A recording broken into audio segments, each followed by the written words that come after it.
Pronto. Então, meus irmãos, nós estamos aqui dando seguimento ao estudo da escatologia, baseado no nosso manual de escatologia. Estamos trabalhando com o pré-tribulacionismo. O pré-tribulacionismo. Aí eu pedi para o irmão me colocar no primeiro slide, aí, no segundo slide, né? Segundo slide, para a gente.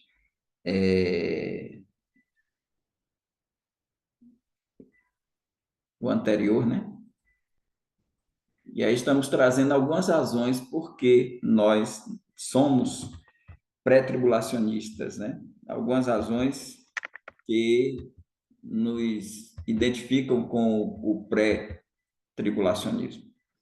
E aí já apresentamos a primeira, está na live anterior, utilizando lá o texto de Apocalipse 3:10, e o Senhor Jesus faz aquela promessa à igreja de Filadélfia: como guardaste a palavra da minha perseverança, também eu te guardarei da hora da tentação que há de vir sobre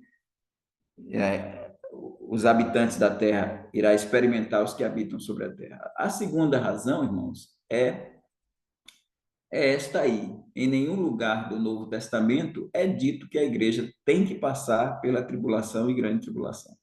Isso é importante porque não há um texto bíblico dizendo que a igreja tem que passar pela 70ª semana de Daniel, que ela tem que estar lá dentro.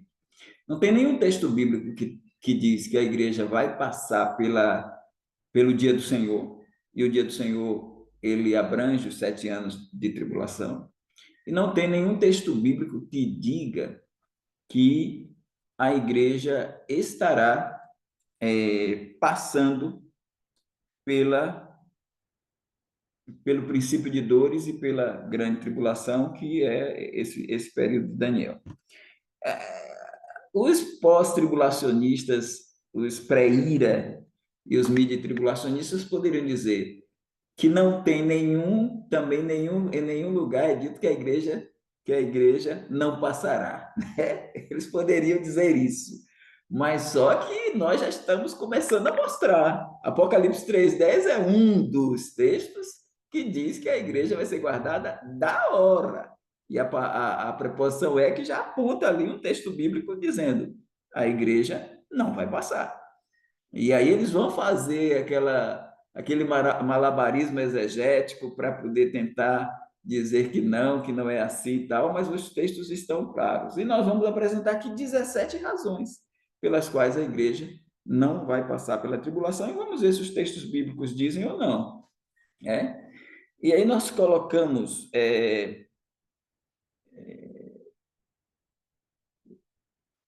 deixa eu ver aqui, irmão, Almi, eu acho que volta aí mais um slide, que tem algo lá no outro slide que a gente poderia. Ah, tá joia. Então, o uso do argumento de que a igreja, através dos séculos, já passou por muitas tribulações e por isso deve passar pela futura tribulação é no mínimo equivocado, pois os propósitos são diferentes. Então, eles dizem o seguinte, que a gente vê Hernandes Dias Lopes dizendo isso, Augusto Nicodemos dizendo isso, Paulo Júnior, Leandro Lima e outra turma aí do aliancismo dizendo isso, que a igreja tem que passar por tribulações, porque ela já passou, e essa tribulação também, por que ela não passaria se ela já passou por muitas através dos séculos? É fato. E o próprio Jesus disse: no mundo tereis aflições, e Paulo fala que por muitas tribulações nós vamos, é mistério que nós passemos por muitas tribulações. Só que esse argumento ele é fraco pelo fato de que a igreja de Cristo, ela não passa pela tribulação e grande tribulação, porque aquele período não está nos planos de Deus para a igreja. Esse é um dado. A gente não está aqui para discutir se a igreja, na época de Nero, passou por tribulações, depois que ele tocou fogo em Roma e começou a perseguir os cristãos, na época de Décio e Diocleciano, dos imperadores Décio e Diocleciano passou por tribulações, na Idade Média ela passou por tribulações, tudo bem. E hoje, no mundo, há igrejas de Cristo que passam por tribulações, há crentes em Cristo que passam por tribulações. Nós não estamos discutindo isso. O que nós estamos dizendo é que esse argumento é fraco, porque a questão é propósito. E aí a gente entra no que nós vamos entrar, no que vamos abordar agora, né? Então, eu coloquei aqui Daniel 12:1. E naquele tempo se levantará Miguel, o grande príncipe. Eu botei naquele tempo em negrito, em cor diferente, porque naquele tempo, nesse caso, é todo o período da 70ª semana de Daniel. Naquele tempo se levantará Miguel, porque o levante de Miguel para batalhar com o diabo e seus anjos, e Miguel e seus anjos, no capítulo 12 de Apocalipse, quando Miguel se levanta ali e começa a batalhar para derrubar o diabo, o dragão, no meio dos 7 anos, mas ele começa no início da semana, ele começa essa batalha lá, e é possível, viu? É só uma conjectura, mas é possível até que aquela voz do arcanjo lá, de primeira Tessalonicenses 4, de 13 a 18, que fala do arrebatamento da igreja, e lá fala da voz do arcanjo, ouvir da voz do arcanjo, é possível que seja Miguel nessa batalha, e aí até abrindo espaço, a igreja pode passar, né? Em meio à batalha, que a batalha vai ser do segundo céu, nos ares, e teremos a voz do arcanjo. O que é que Miguel vai dizer, né? Então, a ouvir da voz do arcanjo. Mas o Miguel, ele não se levanta em prol da igreja. Ele se levanta em prol de Israel. Então, aquele sine qua non do Haire, que é igreja distinta de Israel. A distinção entre Israel e igreja é fundamental, como diz o pastor Marcos Granconato, e aí nós colocamos na epígrafe desse capítulo a fala dele, porque quando a gente distingue a igreja de Israel, fica mais fácil. Aí não tem essa questão de igreja tem que passar por tribulação porque ela já passou por tribulações. A questão é que você tem dois povos de Deus e agora, claro, agora a igreja, corpo de Cristo, de ambos os povos, Deus fez um conforme Efésios 2, mas o povo de Deus, o Israel étnico, ainda vai ser contemplado, porque ele foi endurecido em parte. Se foi em parte, é porque tem um momento em que isso vai ser revertido. Ele foi endurecido em parte até que a plenitude dos gentios haja entrado. E assim todo Israel será salvo e de Sião virá o libertador e desviará de Jacó as impiedades, é Romanos 11, 25 a 26.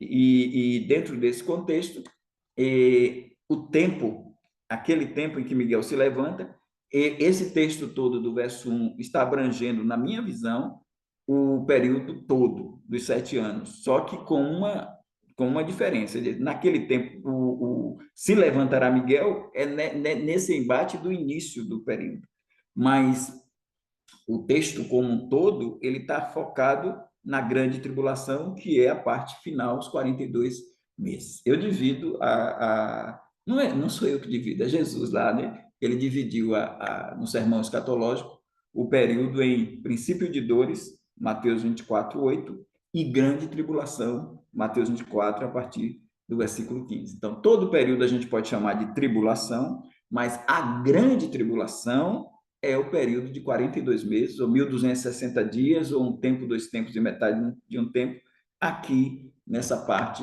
final, mas também tem um momento que 1.260 dias tem a ver com a parte inicial, porque é o período do testemunho das duas testemunhas, que já falamos aqui. Então, naquele tempo se levantará Miguel, o grande príncipe, que se levanta pelos filhos do teu povo. Então, aqui a gente já filhos do teu povo, contexto de Daniel, desde o capítulo 9, chegando agora no capítulo 12, filhos do teu povo são filhos de Israel. E haverá, mais uma vez, o advérbio usado, e haverá um tempo. Eu botei em caixa alta porque tempo de angústia. Tempo de angústia.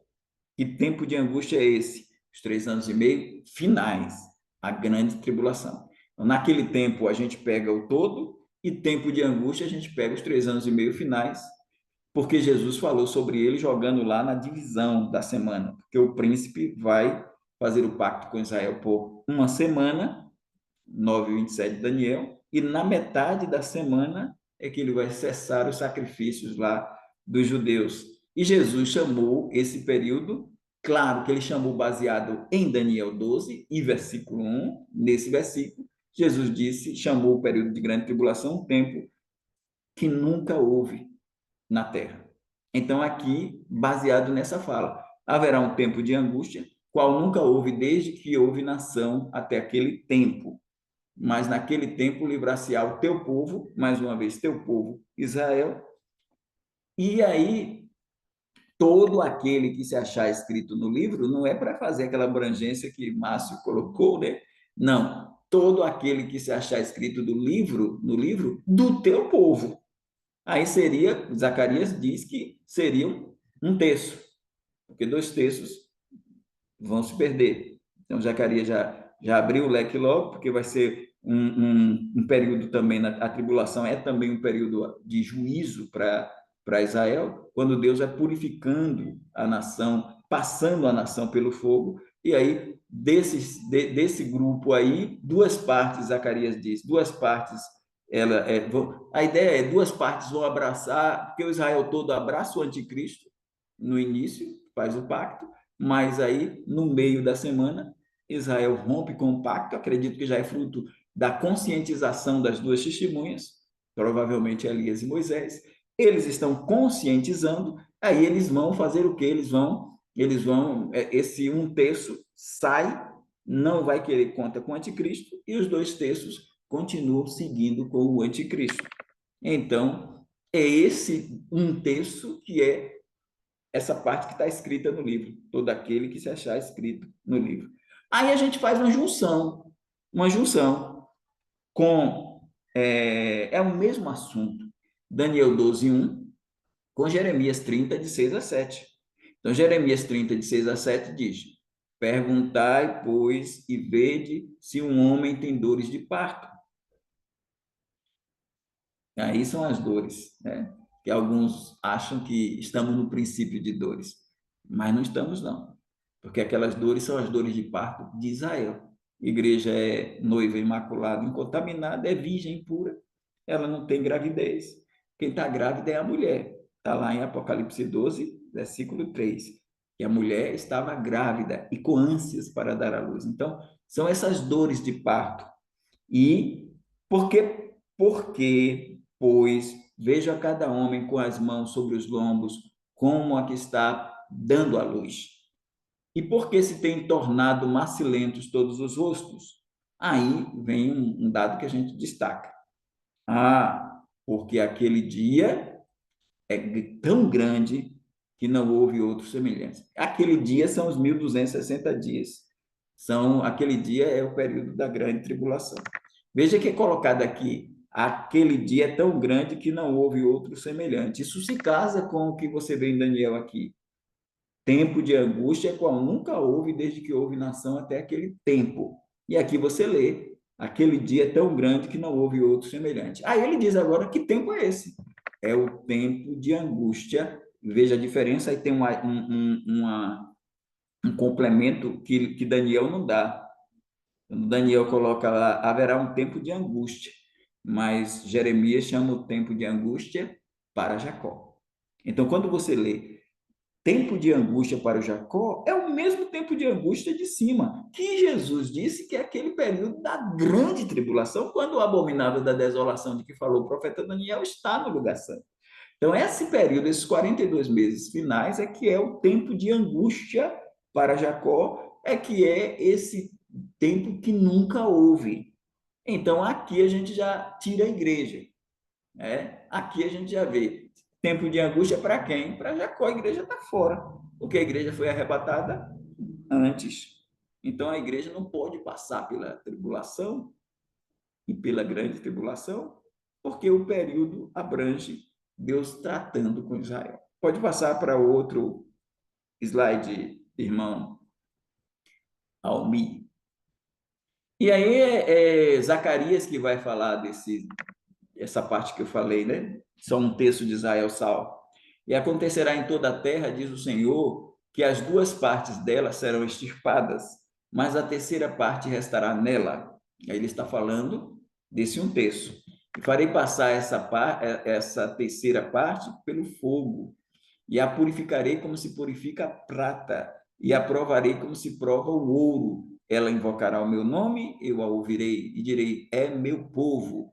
Então, os dispensacionalistas progressivos e os aliancistas se equivocam quando diz que o povo de Deus é um só, porque aqui nós estamos enxergando o povo de Deus, Israel, e não a igreja. Então, existem dois povos de Deus, sim. E a grande prova é até Paulo dizendo lá no capítulo 11 de Romanos, ele escrevendo à igreja, porque ele está escrevendo para a igreja de Roma, e poderia estar escrevendo para a igreja como um todo, mas escrevendo para a igreja de Roma, ele está dizendo: Deus não rejeitou o seu povo. Então, ele está chamando de seu povo ali Israel, e não é a igreja. E não é nem o Israel de Deus de Gálatas 6:16, porque o Israel de Deus é o remanescente segundo a eleição da graça na era da igreja.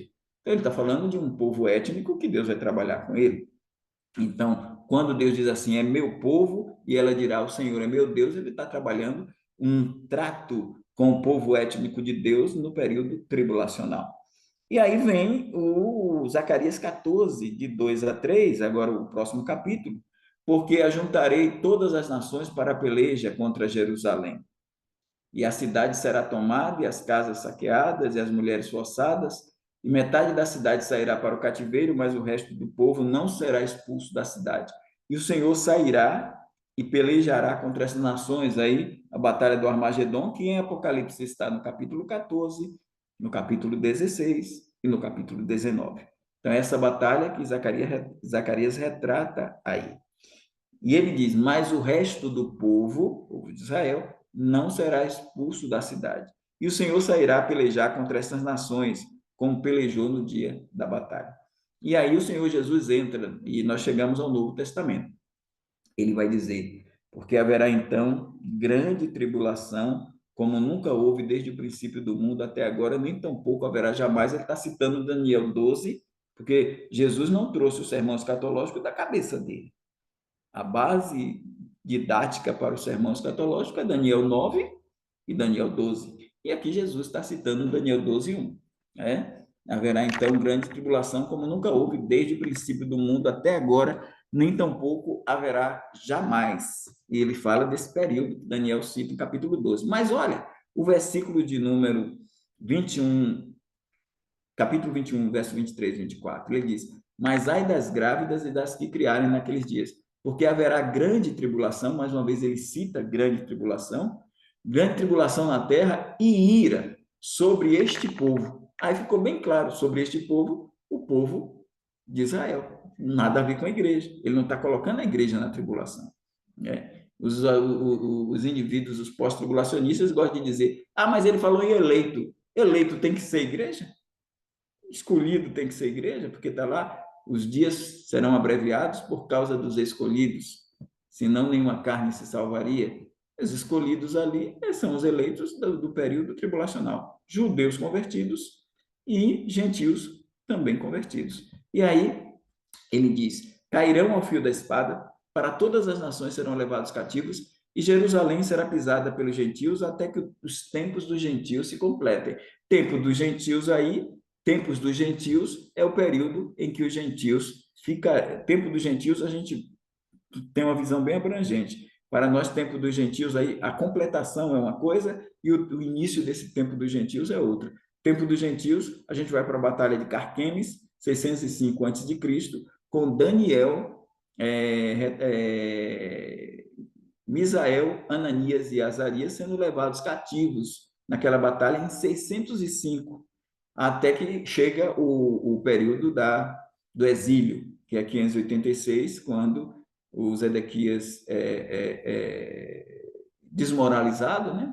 Cegado, o templo é destruído, o templo de Salomão, o primeiro templo, é destruído, e, consequentemente, ocorre a opressão ao povo de Israel. Então, o tempo dos gentios começa com Babilônia, com Nabucodonosor, e termina com o anticristo.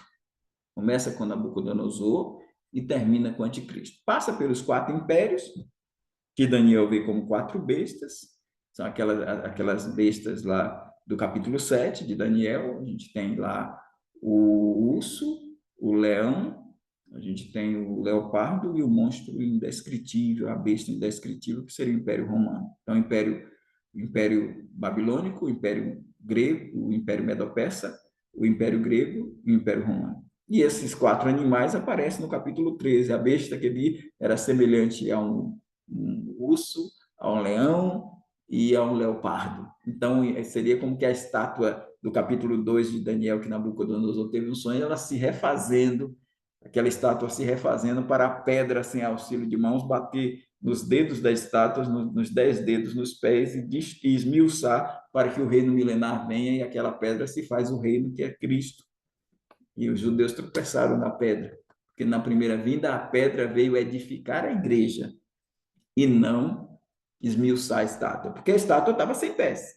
Ela estava lá sem pés, porque o Império Romano nunca teve na história 10 reis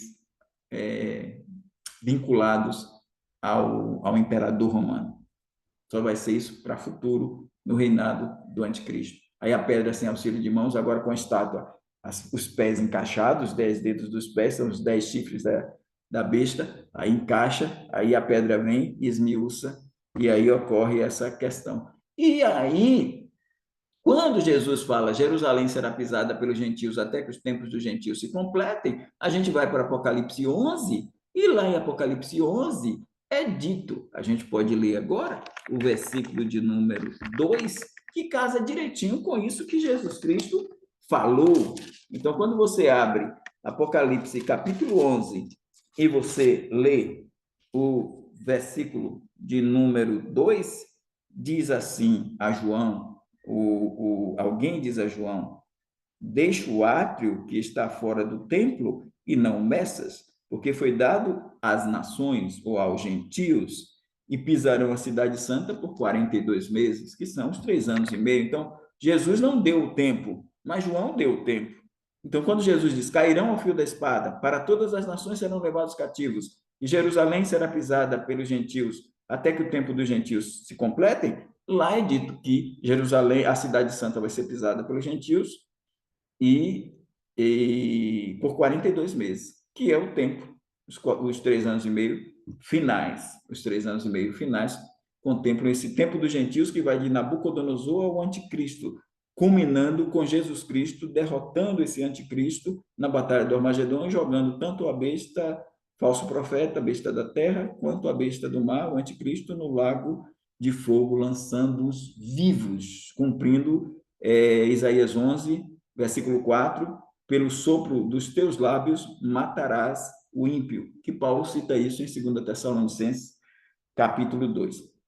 Diferente da plenitude dos gentios, que a plenitude dos gentios é um tempo mais estreito, que é o tempo da igreja. A plenitude dos gentios abrange Atos 2, com os 120 e os 3.000, ali a obra do Espírito sendo produto da obra de Cristo. A obra de Cristo na cruz é uma mão, morte, sepultamento, ressurreição, ascensão e exaltação à direita de Deus. Ao ser exaltado à direita de Deus, 10 dias depois ele derrama o Espírito Santo, que vem como batismo, selo, penhor, unção e plenitude. Aí nasce o tempo dos gentios. Desculpa, nasce a plenitude dos gentios. Não, claro que a igreja começa com os judeus, mas a dispensação da graça é chamada de dispensação da plenitude dos gentios. Então, Paulo fala isso em Efésios 2, de versículo 3 a 5. Então, essa plenitude dos gentios, ela entra antes do período tribulacional. Não quero, irmãos, que ignoreis esse segredo, para que não prezo mais de vós mesmos, que o endurecimento veio em parte sobre Israel, até que a plenitude dos gentios haja entrado, e assim todo Israel será salvo. Então, a plenitude dos gentios entra. Então, a plenitude dos gentios vai de Atos 2, Apocalipse 4, 2. Vai de Atos 2 ao arrebatamento pré-tribulacional da igreja.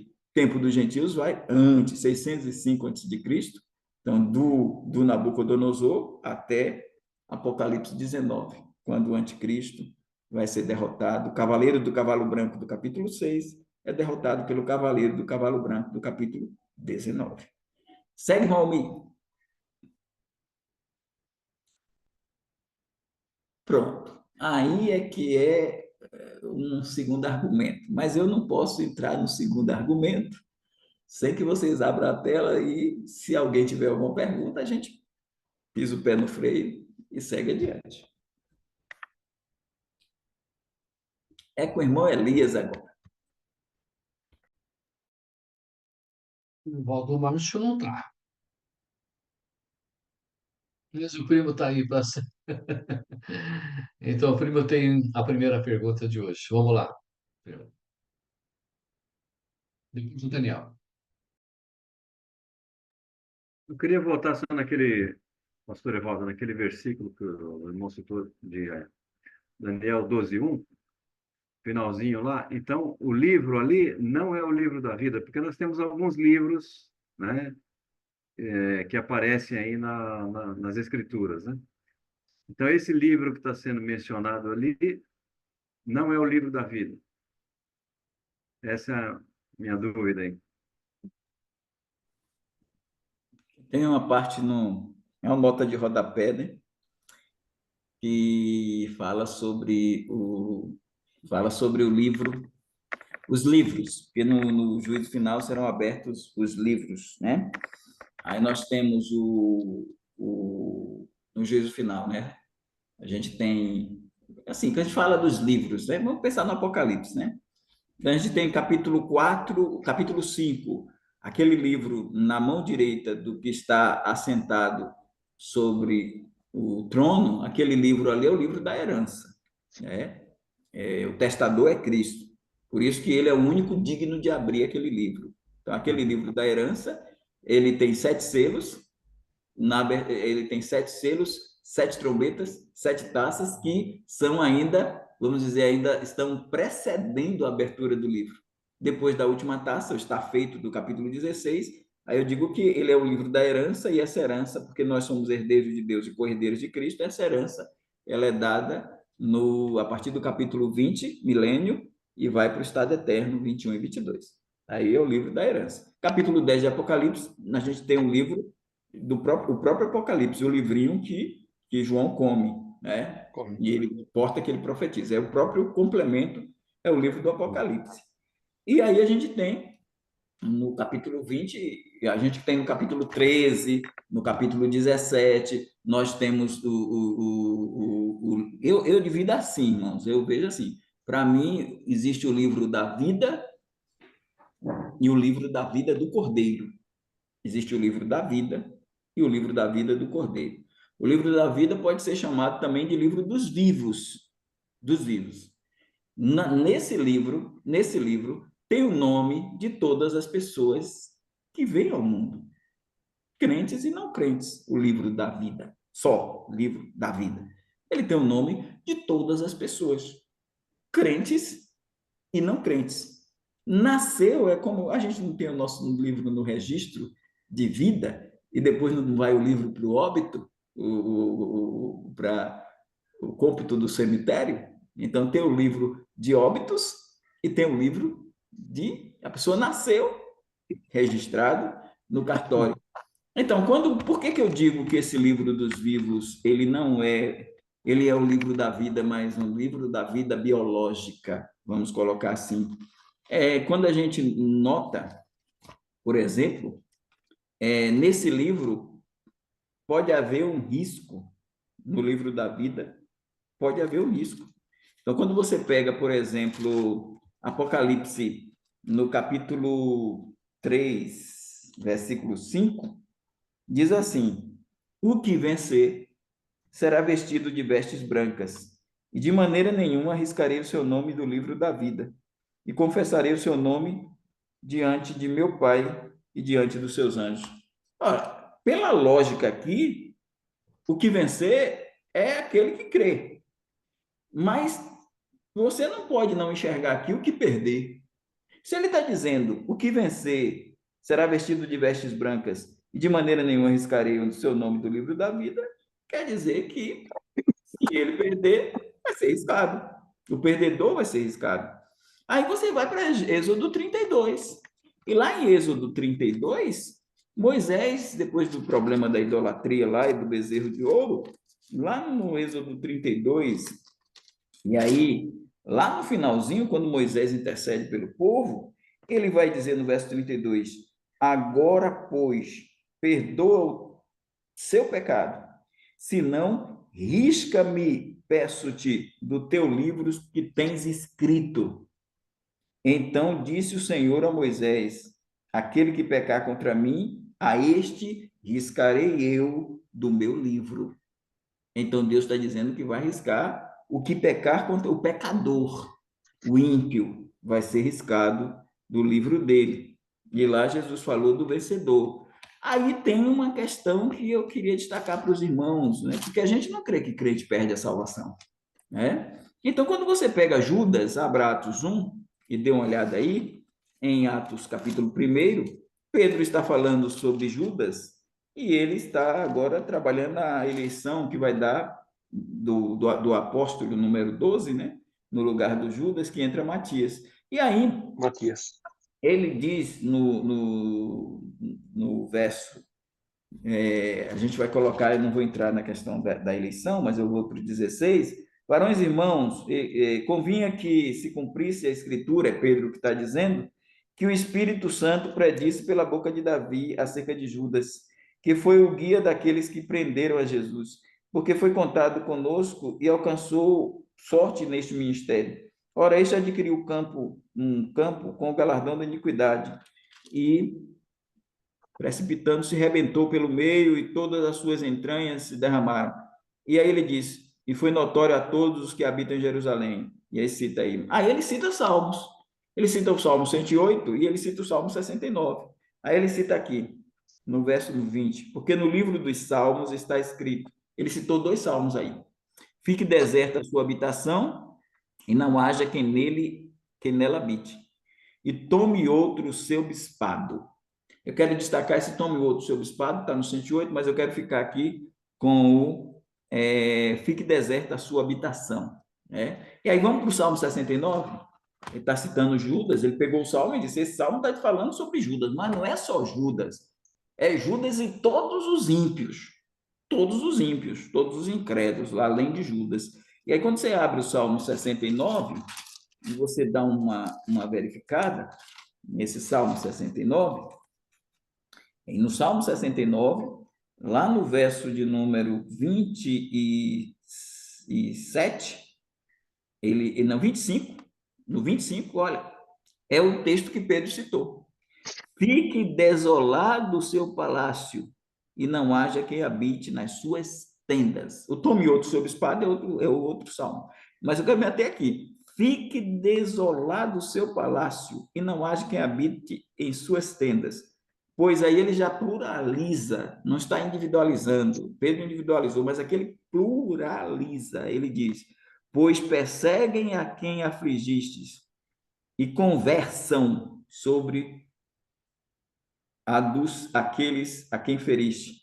Acrescenta iniquidade à iniquidade deles, e não entrem na tua justiça. E agora o 28, eu destaco aqui. Sejam riscados do livro da vida. Está dizendo Judas e eles. Sejam riscados do livro da vida e não sejam escritos com os justos, ou mantidos. Sejam riscados e não sejam mantidos com os justos. E tem tradução que traz, seja arriscado o livro dos vivos, porque é o livro dos vivos mesmo. Esse livro, todos têm o seu nome porque tem vida. Se tem vida, veio ao mundo, Deus deu essa graça, como diz lá o Salmo 139, tudo estava sendo escrito no teu livro. Quando o Senhor me entretecia no ventre da minha mãe e tal, ele está no Salmo 139, tudo estava escrito no teu livro. Então, esse livro é o livro dos vivos. Se você abrir aí agora Apocalipse 13 e você ir para o verso de número 8, você vai ver lá a escrita do João, E aí você vai ver a diferença entre 13:8 e 17:8. Em 13:8, olha o que é dito. Em 13:8, diz assim: e adoraram a besta, adoraram-na todos os que habitam sobre a terra. Esses cujos nomes não estão escritos no livro da vida do Cordeiro. Aí sim, o livro da vida do Cordeiro é o livro que só tem o nome dos salvos. Porque o livro da vida do Cordeiro, que foi morto desde a fundação do mundo, esse livro da vida do Cordeiro é o livro que tem lá os que têm a segunda vida, a vida eterna. Porque são duas vidas. A gente nasceu de novo. Então, no primeiro nascimento, o registro de Deus, livro dos vivos. No segundo nascimento, o registro de Deus, livro da vida do Cordeiro que foi morto para comprar e remir essas pessoas. Então, o que eu quero dizer com isso? Eu quero dizer que, irmão amigo, o livro da vida que está lá, no capítulo de Daniel 12, é o livro da vida do Cordeiro. Eles estão escritos no livro da vida. Claro, a gente pode colocar os dois, né? Livro dos vivos, porque a gente é mantido, a gente não morre. Os incrédulos são riscados porque perdeu a vida. Perdeu a vida, está na segunda morte, foi riscado. Então agora a gente tem o nome do irmão Elias está no livro da vida e no livro da vida do Cordeiro. O nome da irmã Cristina está no livro da vida e no livro da vida do Cordeiro. Para que o livro da vida do Cordeiro lá no juízo final? No juízo final vai ser aberta a Bíblia, porque a palavra vai ser aberta no dia, Jesus falou, a minha palavra vai julgar no último dia. O livro dos segredos dos homens, e foi aberto também o livro da vida.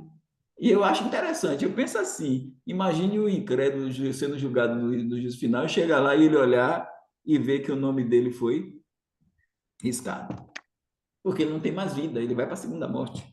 Então, a gente tem o nome nos dois livros, porque a gente tem duas vidas. O incrédulo só tem num, quando morre já perdeu. Já foi, ó, Judas foi riscado, os ímpios são riscados. Então, aquele livro de Daniel, irmãos, eu digo que pode ser o livro da vida e o livro da vida do Cordeiro, pode, mas é esse aí. Esse livro aí é o livro da vida, o livro da vida do Cordeiro, lá em Daniel, todos os que estão escritos no livro da vida do Cordeiro, ou no livro da vida, qualquer um dos dois ali, ele está dentro. É isso, meu amigo.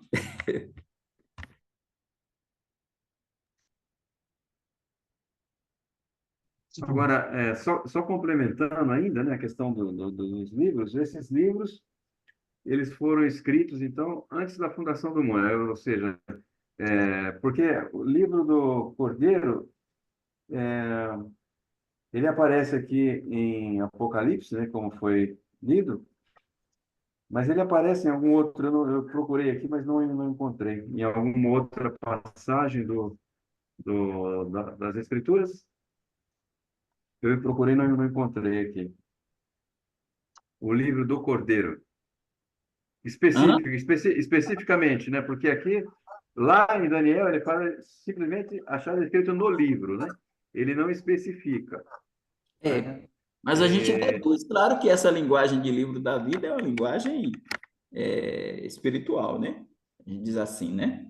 Mas não especifica, ele diz no livro, ele coloca no livro, mas a gente deduz que é o livro da vida mesmo, é o livro da vida, o livro da vida do Cordeiro, porque são salvos. E não foi escrito naquele momento, eles já estavam escritos, eram eleitos de Deus, já escritos, né? Desde antes da fundação do mundo. E os que não adoraram a besta não estão escritos no livro da vida do Cordeiro, porque nunca estiveram lá. Agora, no livro dos vivos, Judas estava lá, porque é dito que o nome dele foi riscado, o nome de Judas. Mas não porque ele perdeu a salvação. Ele foi riscado no livro do cartório de Deus, no livro dos vivos, porque ele teve vida, ele viveu na terra. Então, ele faz parte do livro dos vivos.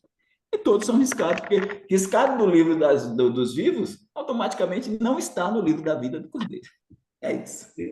e só ainda complementando, pastor Evaldo, esse livro dos vivos, ele está abrangendo também a questão da história, por exemplo, aparece em algumas passagens do livro, é, dando a entender que seriam da história do povo de Israel. Ele estaria compreendendo também Compreende, porque vocês viram aí o Êxodo, né? Não viu o Êxodo lá, a oração de Moisés, e Moisés dizendo: Eu não vou riscar você, Moisés. Eu vou né? riscar quem pecar contra mim. Então, Datã, Abirão, Coré, aquela turma toda com a família toda, aquilo ali eles foram riscados, porque Deus disse: Eu vou riscar os que pecaram contra mim. Então, aquele terremoto que abriu, eles entraram, eles foram riscados do livro da vida, mas não do livro da vida do Cordeiro, que não estava lá, mas do livro da vida, ou do livro dos vivos. Moisés diz assim: O teu livro que escreveste no céu. Veja que ele não colocou da vida, mas a gente entende assim, como Sim. o caso de Daniel 12. Entende? Não Permita eu entendi. participar aqui desse É, assunto, porque os versículos 4 e 9 também falam desse livro que Daniel tinha que é, encerrar as palavras e sela o livro até o tempo do fim. Versículo 9 fala: Daniel, vai Daniel, porque essas palavras estão encerradas e seladas até o tempo do fim. Parece que Daniel participa aí desse livro, só para não perder a oportunidade do assunto. não, mas está É, ótimo. Ele realmente é ótimo. eu acho que no caso de Daniel, pastor Lorival, ali, ele está fazendo referência é, à profecia, à própria profecia de Daniel, entende? Então, que ele não Uhum. estava falando de um livro que abrangesse salvação e perdição, mas um livro que estivesse relacionado, porque ali é o livro de Daniel, que ele não entendeu algumas coisas da visão, ele cela que é para o fim dos tempos, que é para o nosso tempo, né? Aí é para o futuro. Então, é mais esse livro não é aquele livro que ele diz que todo aquele que não que estiver escrito no livro, mas não seria no livro de Daniel, seria no livro da vida, no caso de Daniel 12. Agora, quando ele vai mais para o fim do capítulo 12, o livro é diferente. O livro é o próprio livro da profecia de Daniel. Entende? Seria Uhum. interessante se João pudesse escrever um pouquinho mais, né? E complementar. Não é? Agora eu tenho no livro, tem uma parte que agora está com as letrinhas, como diz o irmão Almir, muito pequena, porque está nota de rodapé. A gente faz um comentário sobre o livro da vida. Sobre os livros. A gente traz um comentário, muito grande o comentário até. É, Na verdade, esse assunto livro, né? Ele realmente é bem abrangente, né? E dá para se fazer realmente um estudo muito maravilhoso. Assim como foi a explanação em um curto espaço de tempo aqui pelo pastor, né? Essa pincelada que o irmão deu, mas foi excelente. E depois eu vou ver o vídeo de novo para mais compassadamente poder acompanhar tudo aquilo que foi dito, mas estou satisfeito com a resposta. Obrigado. porque eu tentei ser sintético, mas como o irmão, Isso. quando o pastor Evaldo vai falar, vai aqui, viaja ali, viaja. Eu vou rever, Essa- eu vou rever com calma depois para ver se surge mais alguma outra pergunta em cima desse mesmo tema aí. Obrigado, pastor Evaldo. Tranquilo. Irmão Daniel e depois a irmã Cristina. Irmão Daniel, por favor. Tá bom. Eu gostei da explicação do pastor referente aos livros, né? Mas a minha inferência seria na parte anterior. Não é se podemos fazer, não é bem essa pergunta, mas fica correto nós colocarmos. Eu entendo que toda dificuldade ela está relativa à, à igreja ser Israel. Todas as pessoas todos os estudos bíblicos que trazem como Israel, a igreja é Israel, faz toda essa confusão e daí que vem todo esse preocupação da igreja passar pela tribulação. né? Logo que eu me converti, 50 anos atrás,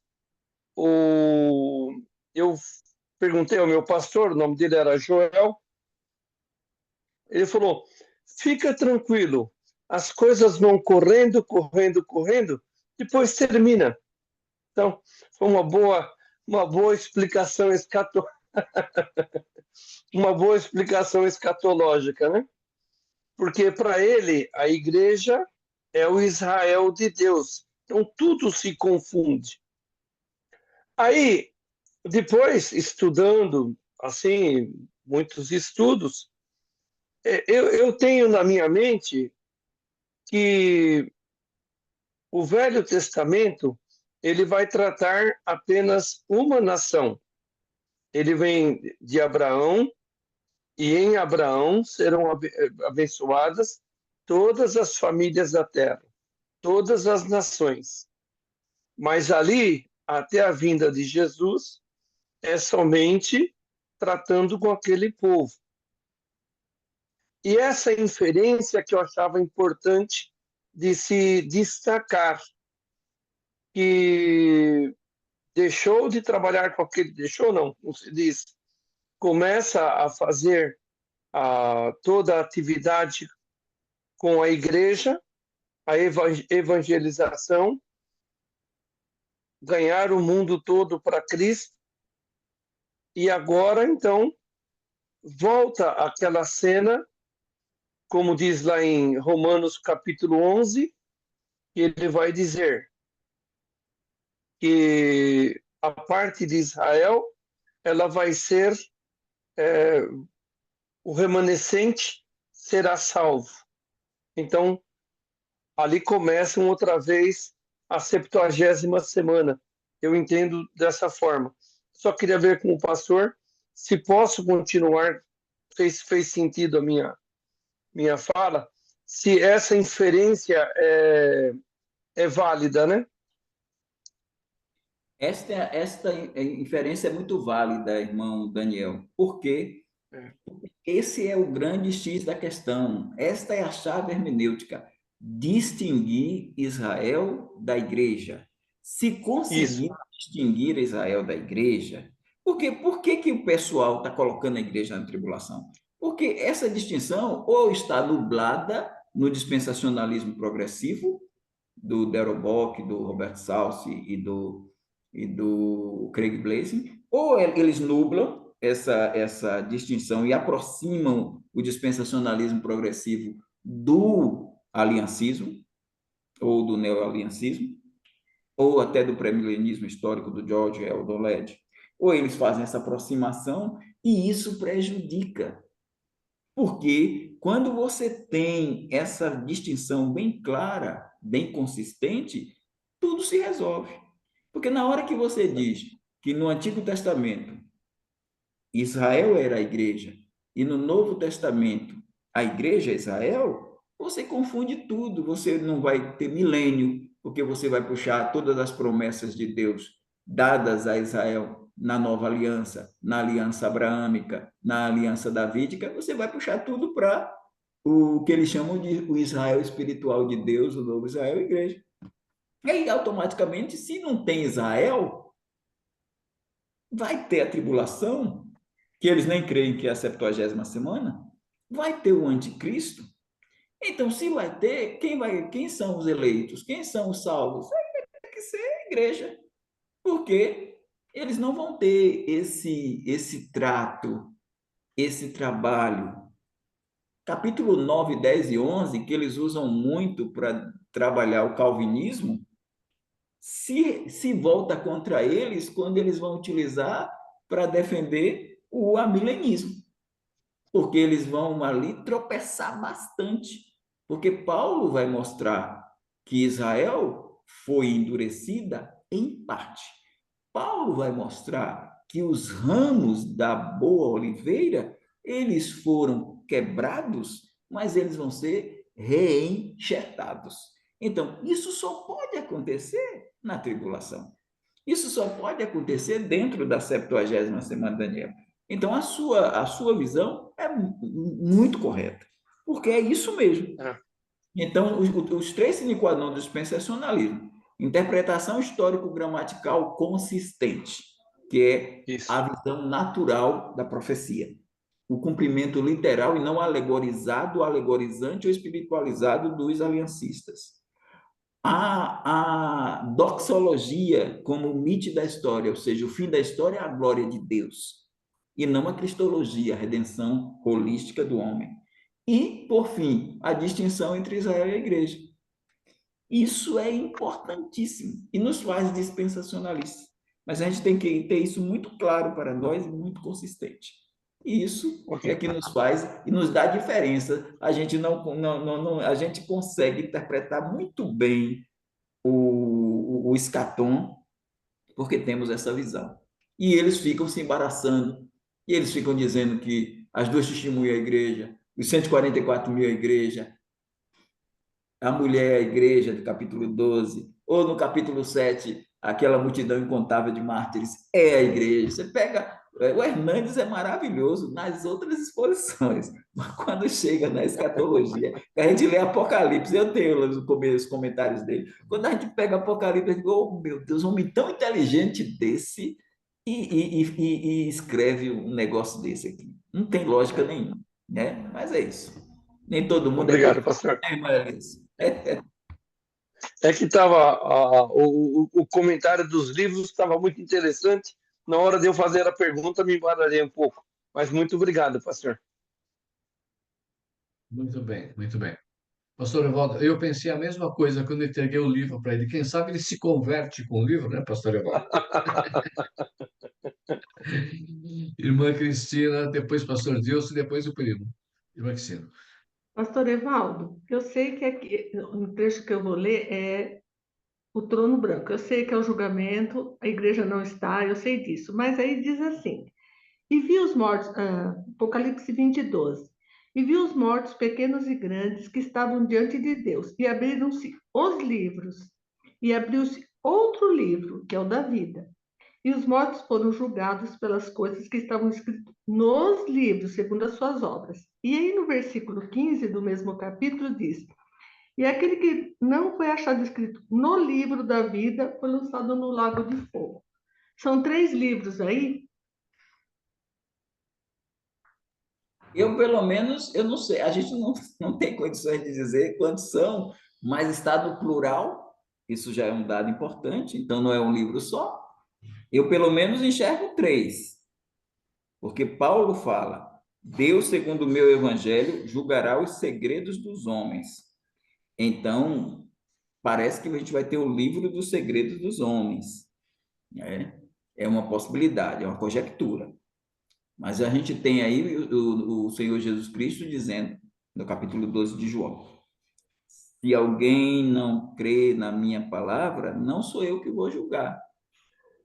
A minha palavra o há de julgar no último dia. Então, a palavra de Deus vai julgar o homem no último dia. Então, e entra o livro da vida. É o conjunto. Porque para ser salvo é graça, é dádiva. Mas para ser condenado é dívida. Para ser condenado é pelas obras. A salvação é pela graça, mas a condenação é pelas obras. Tanto que hoje, quem vai para o lugar de tormento lá, no Sheol ou no Hades, está sofrendo no mesmo patamar. Não tem ninguém sofrendo mais nem menos. Mas quando chegar no lago de fogo, o julgamento vai ser segundo as obras, então vai ter diferenças de sofrimentos. Tanto que o Senhor Jesus disse: haverá menos rigor para Sodoma e Gomorra do que para as 3 cidades penitentes, né? Cafarnaum, Betsaida e Corazim. Haverá menos rigor para Tiro e Sidom do que para estas cidades. Então, no dia do juízo, ele fala: no dia do juízo haverá menos rigor. Então, vai ter mais rigor, menos rigor. E, ou seja, Jesus também fala numa das parábolas sobre os que vão ser castigados com muitos açoites, os que vão ser castigados com poucos açoites. Mas ninguém vai sair de lá de dentro. É como disse o Emery Bancroft, o teólogo Emery Bancroft. Ele diz: o menor dos infernos ainda é inferno. Então, mas o lago de fogo vai ter diferenças. Imagine o diabo, acho que vai ficar no pior lugar, né? Mas a gente vai ter diferenças nesse lago de fogo aí, porque diz que cada um vai ser julgado segundo as suas obras. Há uma diferença entre na justiça comum, há uma diferença. A gente pensando na questão humana, né? Na justiça comum não tem o crime doloso e o crime culposo? Não tem o crime quando se tem intenção de matar e aquele que a gente É culposo. mata sem querer, alguém se joga na frente do carro e a gente acaba matando a pessoa, ou um acidente ocorrendo. Então, tem a justiça humana que tem as suas, claro que ela é falha, mas ela tem suas Suas diferenças. nuances. Jesus Cristo disse, por exemplo, o adultério, qualquer que olhar numa mulher e a cobiçar, comete o adultério.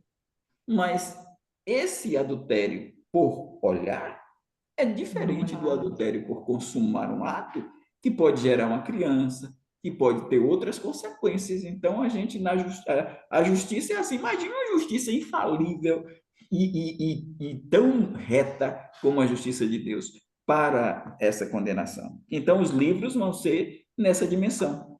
Está entendendo? O livro da vida é a porta de entrada, né? O livro da vida, então, não está escrito no livro da vida, porque a pessoa vai ser condenada é por não crer, não é isso? Não foi isso que Jesus falou lá em João 3? Quem crê nele, no Filho, não é condenado. Mas quem não crê já está condenado, porquanto não crê no nome do Filho unigênito de Deus. Então, a rejeição a Cristo demanda a morte por rejeitar a Cristo, demanda a entrada no, no lago de fogo. Mas o julgamento para dentro do lago de fogo vai ser estabelecido de acordo com as obras.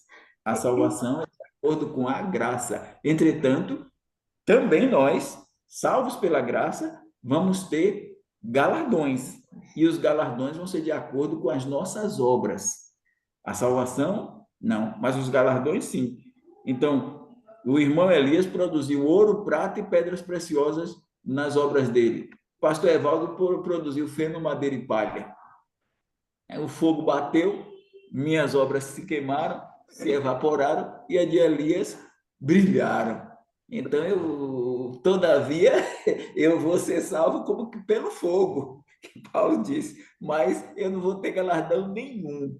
Ele vai ter as coroas lá da vida, da justiça incorruptível, da glória, da alegria, e eu não vou ter por quê? Eu não produzi. Mas Jesus diz que até, e aí a nossa alegria, viu, irmão Klaus? Ele diz em Mateus 10:42, até um copo d'água fria que se der ao discípulo, a uma pessoa na condição de discípulo, de maneira nenhuma perderá o galardão. E naquele tempo não tinha geladeira, não é nem água gelada, é um copo d'água fria, ele diz. Mas existe uma coisa, para produzir ouro, prata e pedras preciosas, tem um segredo, tem uma chave. Para produzir feno, madeira e palha também tem uma chave. Então, lá em 1 Coríntios 10:31, Paulo diz: quer comais, quer bebais, ou façais qualquer outra coisa, faça tudo para a glória de Deus. Se fez para a glória de Deus, ouro, prata e pedras preciosas. Se fez para a sua glória, para aparecer, para se exibir, já recebeu o galardão. Então, o pecado tira o galardão, mas também o próprio crente pode tirar o galardão, ou um outro crente pode tirar o galardão do crente quando o irmão, o pastor Ulisses chegou lá e pregou uma mensagem maravilhosa e o irmão da igreja, ô pastor, que maravilha, que mensagem, não sei o quê. Aí ele tem que fazer assim para portar para a glória de Deus, meu irmão, para a glória de Deus, porque ele fazendo assim, ele vai acatar o que Jesus falou à igreja de Filadélfia 3:11.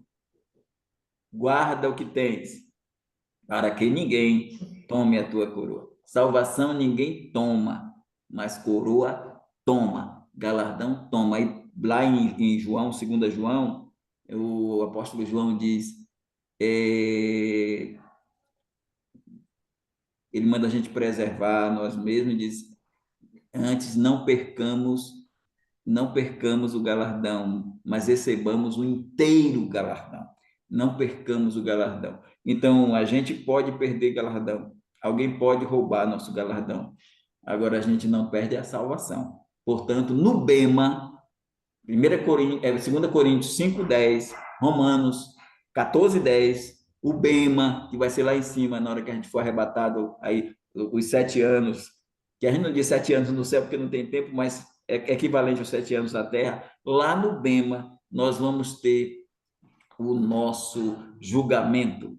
E aí, Jesus vai nos julgar, e vai dizer se a gente teve ou não galardão. Aí é diferente. A gente não vai julgar por salvação, porque a gente já foi julgado na cruz de Cristo, a gente para galardão, tá bom?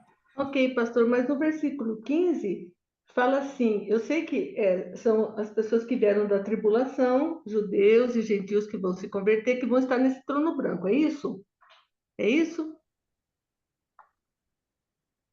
São os gentios e os judeus que se converterem no período da tribulação, que vão estar diante desse grande trono branco, ok? É isso? Os judeus e os gentios incrédulos, Inc- que vão, e não somente da tribulação, mas de todos os tempos, de Caim. Porque, então, porque no versículo 15 fala, é aquele que não foi achado escrito no livro da vida, mas não fala do Cordeiro, fala no livro da vida. Que livro da vida é esse? Esse livro da vida é o livro dos vivos, não é o livro da vida do Cordeiro, porque se fosse o livro da Então, vida, o que não foi achado foi lançado no Lago de Fogo. Então, esse livro da vida é para salvação? Porque não, quem não não, foi achado foi lançado no Lago do Fogo. Eu só esse estou meio livro da confusa vida, só. esse livro da vida é para corroborar a condenação, mas não é para salvação. Por quê? Porque no livro da vida vai ser aberto. Por isso que eu digo que não é o livro da vida do Cordeiro, porque abrir o Sim, livro do não Cordeiro está ali escrito do Cordeiro mesmo, é o livro da vida só. é o livro da vida. Então, por que que eu estou dizendo que não é, não tem? Porque no juízo final não tem crente. O crente não passa pelo juízo final. Até os crentes do período da tribulação, os que morreram na tribulação com os do Antigo Testamento, vão ressuscitar. É Apocalipse 20, de 4 a 6, que vai dizer Não, lá, vai falar, e aí no 5 vai dizer, no 6 vai dizer, bem-aventurado e santo, o bem-aventurado e santo, aquele que faz parte da primeira ressurreição. Sobre este não tem poder a segunda morte, mas serão sacerdotes de Deus e de Cristo, e reinarão com ele 1000 anos. Então, esse daí está na primeira. O juízo final, irmã Cristina, é segunda ressurreição.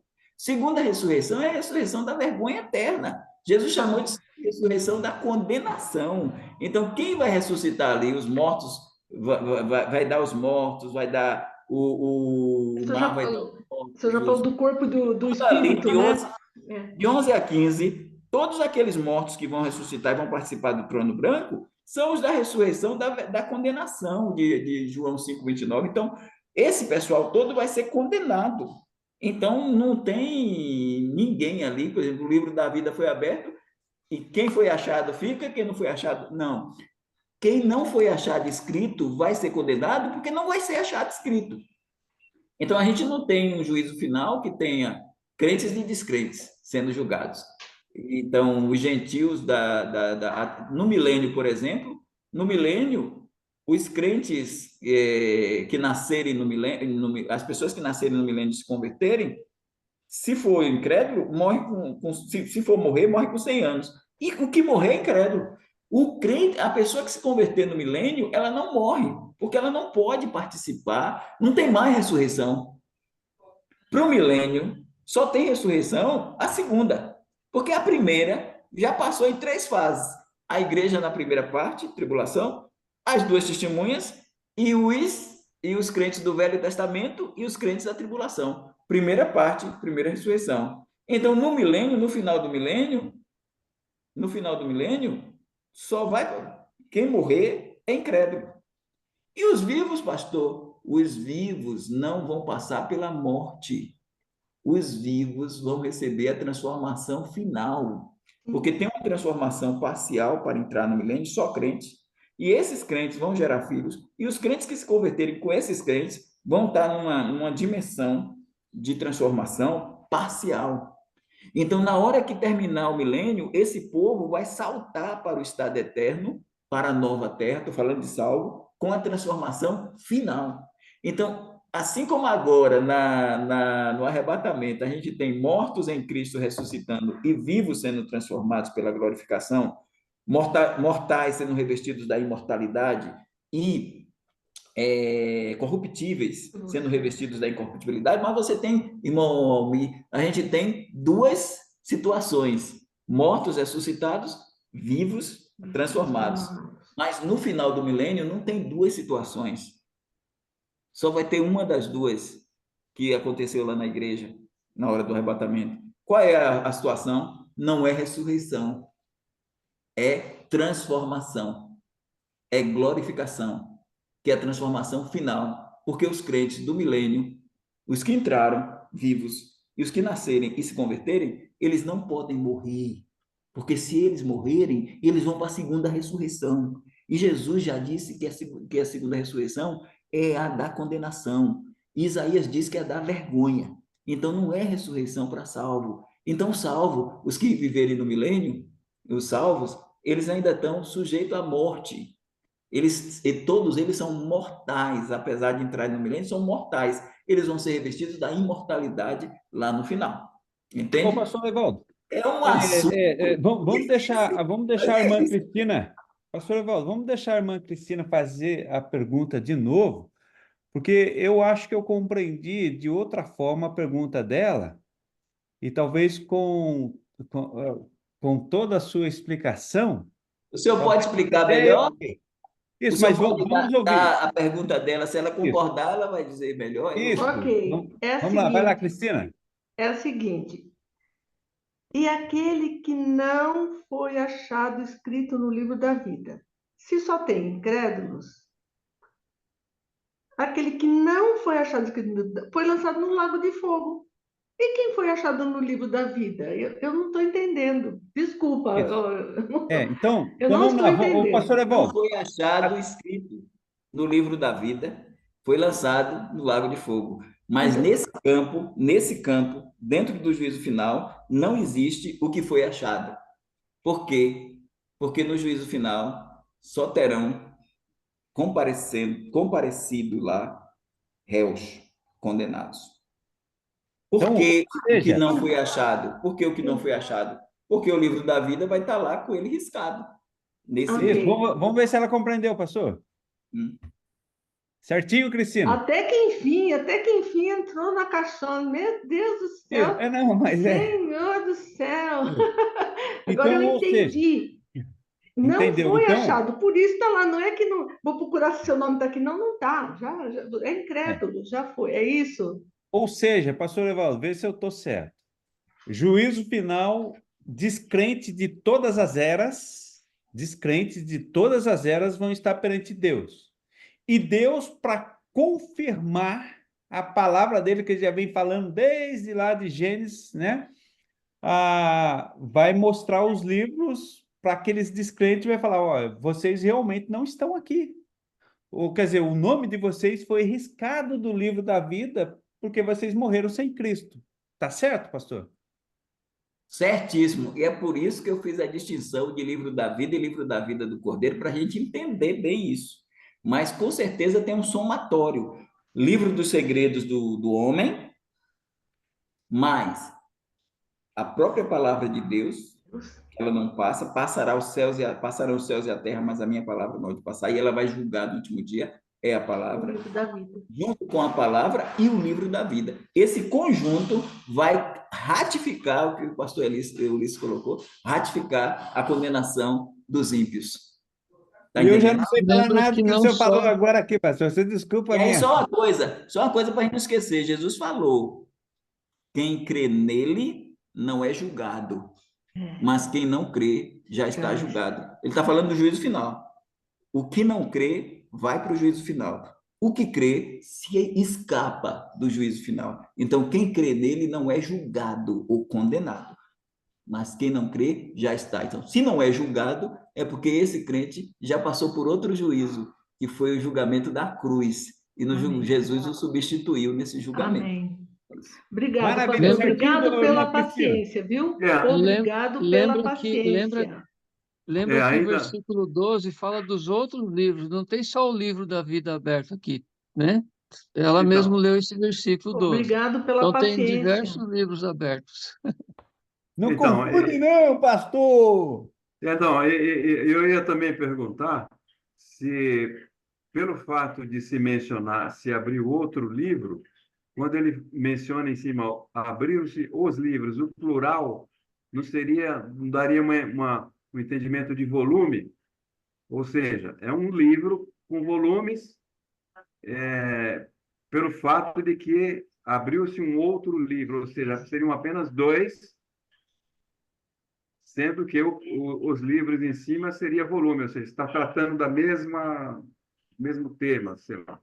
Não Essa, sei se eu essa, confundi. essa ideia de um volume é complicada. É melhor a gente Não, ficar com é porque eu amarrei. o Então, porque eu plural. amarrei. Abriram-se os livros. Isso, E isso. aí entrou o outro livro que é o da vida. Então, se Então, você tem dois livros, abriram-se os livros. Pode-se falar de dois. E mais um, o outro livro que é o da vida. Parece mais literal nesse campo. Mas eu estou te falando de dois, mas eu não sei se não tem mais. pois é. É como eu disse no início, é realmente um assunto. Eu vou dar uma estudada melhor nisso aí. Vou estudar melhor. É um assunto vasto, essa questão do livro. Isso aí O foi só um pastor teaser, né, Elmir, pastor? É, Foi só um teaser. hein, é. pastor Foi só um... Elmir, desculpa aí, quando você lê o versículo 12 todinho, é interessante porque depois que ele fala dos livros, dos três livros aí, ele fala, e os mortos foram julgados segundo as suas obras, conforme o que se achava escrito nos livros. Ou seja, está tudo registrado lá nesses livros sobre a vida da camarada. Ah, mas eu entreguei minha vida a Cristo. Rapaz, qual o momento aí? Aqui, ó, no registro não tem nenhum. Você até recebeu a bênção de estar na comunidade cristã, de estar no meio de crente, mas Eu entendi, mas o que eu mencionei foi o fato, por exemplo, o pastor Evaldo escreveu o livro sobre escatologia, né? O que eu estava colocando seria quando se trata os livros, ou seja, de um mesmo tema, tratando de um mesmo assunto, né? E o outro livro ali, de um outro tema, um outro assunto, sei lá. É nesse sentido que eu quis fazer a minha colocação. Parece que tem irmão, pastor Bom, Dilson, né, irmão Elias? o É o pastor pastor Dilson, Dilson, para a é o gente pastor Dilson, fechar, bom, Acho que não. atropelaram o pastor Dilson aí, né? É, Atropelaram. eu não fiz a minha pergunta ainda, eu não fiz a minha pergunta que eu ia fazer. A dos livros aqui foi só para emendar o que a Cristina também falou, mas minha pergunta vai ficar para a semana que vem. ô Elias, é, desculpa, deixa eu só justificar. É que às vezes eu intervenho e dentro do mesmo assunto, né? Porque Mas se foi bom. para e muda outro assunto, aí não dá É, para falar. foi bom, Desculpa pastor, foi aí se eu bom. atropelei alguém aí, tá bom? Desculpa. foi Intervenção, bom. intervenção bem-vinda, viu, irmão pastor Ulisses? É Tranquilo, assim tranquilo, mesmo. pastor Luiz. Tranquilo, tranquilo. O pastor Dilson não ficou bravo, não. Fica sossegado aí, tá bom? Não, Pastor fiquei Pastor Dilson, não, Ulisses irmão. me socorreu, o pastor Ulisses me socorreu ali. A gente pode deixar para a semana que vem, irmão Elias, já é 10h31, não tem problema, não. Ô, Mas se o pastor senhor quiser Dilson, me mas anota aí, meu perguntar, amigo. Se você não eu anotar aí, prometo, ó, na caneta. prometo que eu vou ser bem sintético na resposta. como é Tá? que é, pastor Não é que Evaldo? o assunto que eu ia levantar pode aumentar os assuntos aí. Ah, então tá bom. Então fica semana que vem. Porque Mas o, Eu pode ia pelo falar menos, do. mas Hã? poderia pelo menos fazer a pergunta, de repente a gente já ia pensando para a próxima semana, né? Não, sem resposta, só Eu ia perguntar. comentar sobre o arrebatamento. Eu tenho acompanhado um rabino messiânico, que eu nem sabia que tinha isso, né? E, e vendo, então, eu estava esperando chegar na escatologia e o pessoal lá, eles são tudo posse. Eu achei interessante isso. E a minha pergunta ia ser justamente em Isaías 4, se Isaías 4, verso 3, o final ali, ele fala também: todos aqueles que estiver escrito entre os vivos em Jerusalém. Aqui está falando do milênio, se o capítulo 4 de Isaías fala do milênio, sobre os que estarão escritos no livro da vida. Mas aí pode deixar para a próxima semana. Professor Wilson, eu já marquei aqui também e a gente vai lembrá-lo a semana que vem, tá bom? O pastor Evaldo também já deu uns teaserzinhos assim de níveis de castigo que eu achei muito interessante, então é futuro, né? Nós vamos chegar lá, se Deus permitir. É, Irmãos, muito obrigado, pastor maravilha. Evaldo, muito obrigado mais uma vez. Uma bênção, realmente. Estamos todos juntos aqui. Muito obrigado mesmo. Nossa oração final é o pastor Ulisses, por favor. Amado pastor Ulisses. Vamos orar, irmão. Parece que o pastor Léo caiu, foi? Ele saiu antes aí. Ele Ele saiu um saiu, pouquinho né? antes. Não sei se ele colocou alguma coisa lá no grupo dizendo, né? Por que que saiu, mas saiu. Então vamos orar? Sim. Vamos lá. Pai maravilhoso, somos gratos ao Senhor pelo cuidado, proteção e também orientação que nós temos diante da tua palavra. Como é gostoso sentar num grupo e estudarmos a tua palavra, rever aquilo que nós já aprendemos, aprender coisas novas, e quantas coisas novas estamos aprendendo aqui. E também, ó Deus, estamos aqui com o objetivo de um ajudar o outro, então nos abençoa, nos dê sabedoria. Continue abençoando o pastor Evaldo com o conhecimento que ele tem, ó Deus, para a honra e glória do teu santo nome. Amém. Seja também com o pastor Léo, com esse novo componente, que ele venha permanecer firme estudando, como ele colocou, que gosta de escatologia, então que ele permaneça estudando, aproveitando a oportunidade, ó Deus. Nos abençoe, nos guarde nessa noite, nos dê uma boa noite de descanso, revigora as nossas forças para que amanhã venhamos acordar animados para mais um dia na tua presença. É a Amém. nossa oração e súplica no nome de Jesus. Amém. Amém. Amém, Amém. amém. Amém. Muito Abraço. Deus bom. abençoe. Muito bom, Muito que bom, irmãos. bênção. Vou rever novamente essa aula de hoje aí. Muito bom. Deus abençoe. Boa noite. Abraço a todos, bom descanso. Boa noite a todos. Beijo, boa noite a Boa todos. Boa noite. Boa noite.